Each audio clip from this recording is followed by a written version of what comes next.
When you write a book, you write it for somebody to pick up in a library 50 years from now.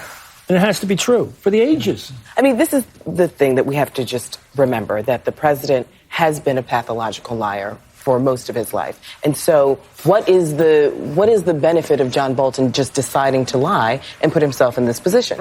I think John Bolton's written 6 books in and out of government. He has a pretty good sense for what would not pass muster. The New York Times had an explosive story out over the weekend reporting that former National Security Advisor John Bolton's upcoming book is going to say that President Trump explicitly conditioned aid to Ukraine on an investigation into the Biden family. This is a man who was a key advisor to President Bush, George W. Bush, in urging him to get involved and to invade Iraq because supposedly Iraq had weapons of mass destruction.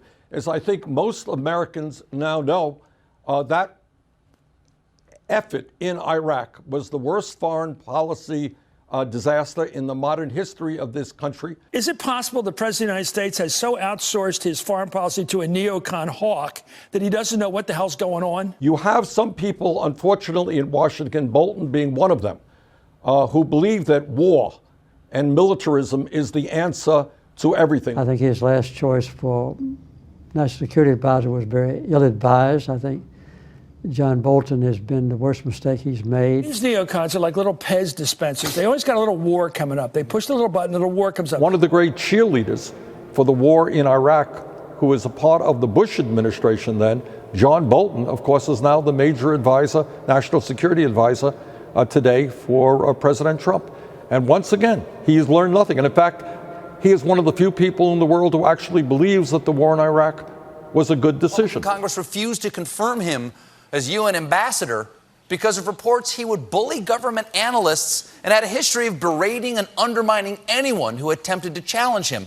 So we should have learned the lesson of Iraq, and apparently at least John Bolton has not. His national security advisor must be pretty secure to step on the world stage, knowing the first thing people will meet is his mustache. This is John Bolton, by the way. Mustaches don't always tell you everything you need to know about a person, but this one does. He must be resigned to being portrayed heading to the White House for his first briefing as Yosemite Sam. He's not just depicted as a loose cannon, but one with a mustache. Already, the president's hair has been affixed to Bolton's upper lip. If Bolton looks familiar to you, it may be because he's been on the Captain Crunch box for over 40 years. I can't think of a more powerful witness if he shows.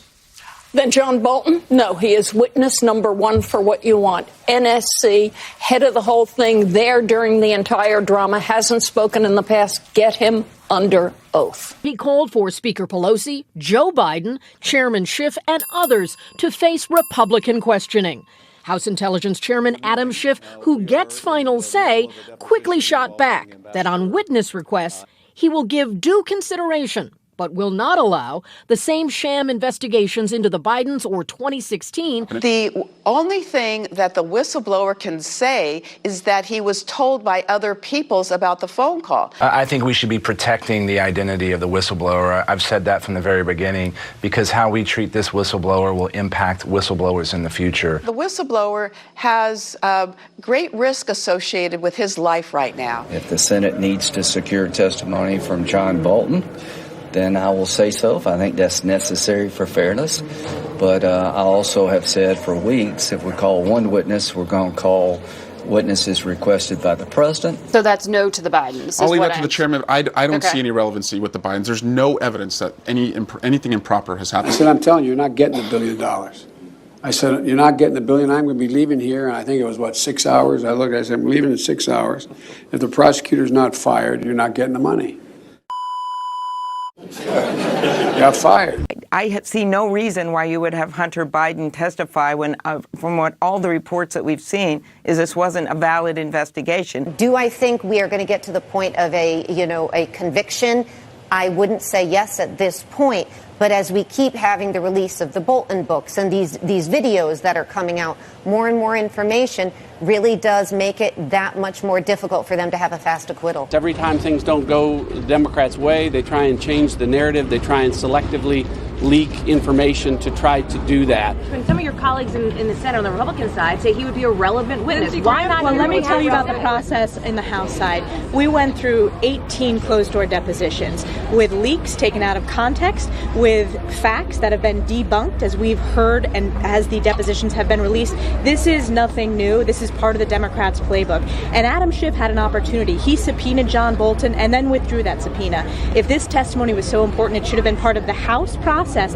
Adam Schiff chose not to get all the facts. And the most important facts remain the same, in that Ukraine received the aid and there was no conditionality because there was no investigations into the Biden. Regardless of any of the other news stories, those facts remain the same.